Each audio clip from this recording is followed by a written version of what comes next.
Their best one is like a briar, their most upright one is worse than a thorn hedge. This is an example of many agricultural metaphors that Micah used in his writing. But who was he talking about? Why did he say this, and what lesson can we take away from today's text? To find the historical setting, it's helpful to look at the table of Bible books that appears on page 1662 of the printed edition of our New World Translation. But if you're using the JW Library app, this is what you need to do. Please follow along. First, go to your home page for the Bible. In the menu bar at the top, you'll see the word Introduction at the left. At the bottom of the list that comes up, you'll see Names and Order of the Books. Tap that. And don't be put off by the fact that you're only seeing the names and order of the books.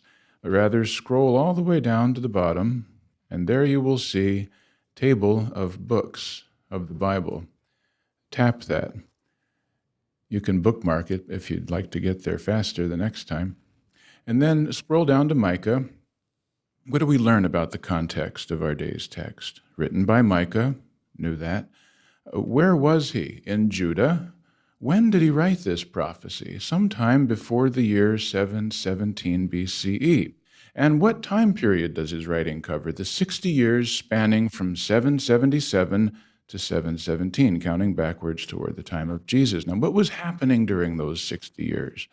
We have a chart in Appendix A6 that helps us. Again, if you're following along in Watchtower Library, go to the upper left-hand corner of your screen and tap the menu bar, Names and Order, that is to say, go back. There you'll see toward the bottom of the list, Appendix A, or you can always go back to the home page and select Appendix A from the menu ribbon. In any event, when you get to Appendix A, you'll see the option for A6 chart, Prophets and Kings of Judah and of Israel. And remember, we're looking for what life was like during the 60 years between 777 and 717. So likely Part 2 would reveal what we're looking for. Tap Part 2. There we find this beautiful chart. What does it tell us? That Micah was a contemporary of Isaiah and Hosea, and that his service as a prophet in Judah ran during the reigns of Jotham for 16 years, wicked King Ahaz for 16 years, but also most of Hezekiah's 29-year reign. Meanwhile, what was happening up in the northern 10-tribe kingdom? Look at the chart again on the right, starting in 777 BCE, 19 years left of Pekah's reign, and then 9 years of Hoshea's rule. But here things begin to destabilize. We see the Assyrian monarchy moving in, exerting its influence in Israel's affairs. And then in 740, it's all over for the northern 10-tribe kingdom. Did those events have an influence on the south? Certainly it fed the Assyrians' pride, fueling their belief that they could come in and overtake Judah in the same fashion. And what do we know about Jotham, Ahaz, and Hezekiah? Well, it was during Jotham's reign that Judah began to experience military pressure from an alliance between King Pekah and King Rezin of Syria. And that alliance would eventually weaken Judah's defenses and leave them open to brutal attacks by the Edomites in the southeast and the Philistines coming from the west. However, none of that humbled wicked King Ahaz. He led a debauched life. He sought refuge with pagan rulers. He adopted their way of worship, and he even sacrificed his own sons in the fire in the valley of Hinnom. No wonder Micah wrote what he did in the words of today's text. Let's go back and read it now from Micah 7, 2 through 4. The loyal one has perished from the earth. Among men there is no one upright. All of them lie in ambush for bloodshed. Each hunts his own brother with a dragnet. Their hands are expert at doing what is bad. The prince is making demands.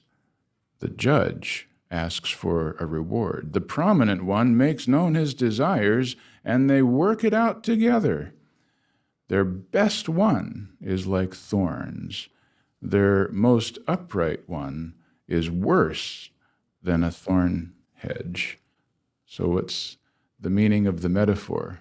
The topic, the unfaithful Israelites. The image, a patch of briars and thorns. The point of similarity. Just as getting stuck in briars or a thorn hedge injures anyone who walks into it, these corrupt Israelites harmed anyone with whom they had dealings. Now, how far did the corruption go? Back in verse 2, it said it was all pervasive. There was no one, not even one, who was upright. Verse 3 indicated it reached the highest levels of society. The prominent expressed their wishes, the judges accepted bribes to carry out those wishes, and they all were in cahoots. They worked it out together. Now, verse 3 says this included the prince. Who would have been the prince in the days of King Ahaz? Hezekiah? Might Micah have written those words during the actual reign of Hezekiah? If so, how would Hezekiah respond? Wasn't he a good king? Wouldn't he say, now wait a minute, prophet, you've got it all wrong? Would he get offended? Would he imprison Micah for sedition? We gain a fascinating insight from a conversation that took place a century or so later, recorded by Jeremiah in chapter 26. Notice what it says in Jeremiah 26, 18 and 19. Micah of Moresheth was prophesying in the days of King Hezekiah of Judah. And he said to all the people of Judah, this is what Jehovah of armies says, quoting Micah 3:12, verse 19. Did Hezekiah of Judah and all Judah then put him to death? Did he not fear Jehovah and beg for Jehovah's favor so that Jehovah changed his mind concerning the calamity that he had spoken against them? Hezekiah repented at what Micah preached. Fascinating insight. Did Micah stir in young Hezekiah a desire to be a better student of God's law? Did Hezekiah, as a prince, then write the 119th Psalm with its famous concluding words, I have strayed like a lost sheep. Search for your servant, for I have not forgotten your commandment? Although we can't say for certain, it's all within the realm of possibility. And what we do know is that Hezekiah took Micah's counsel to heart because Micah was patient.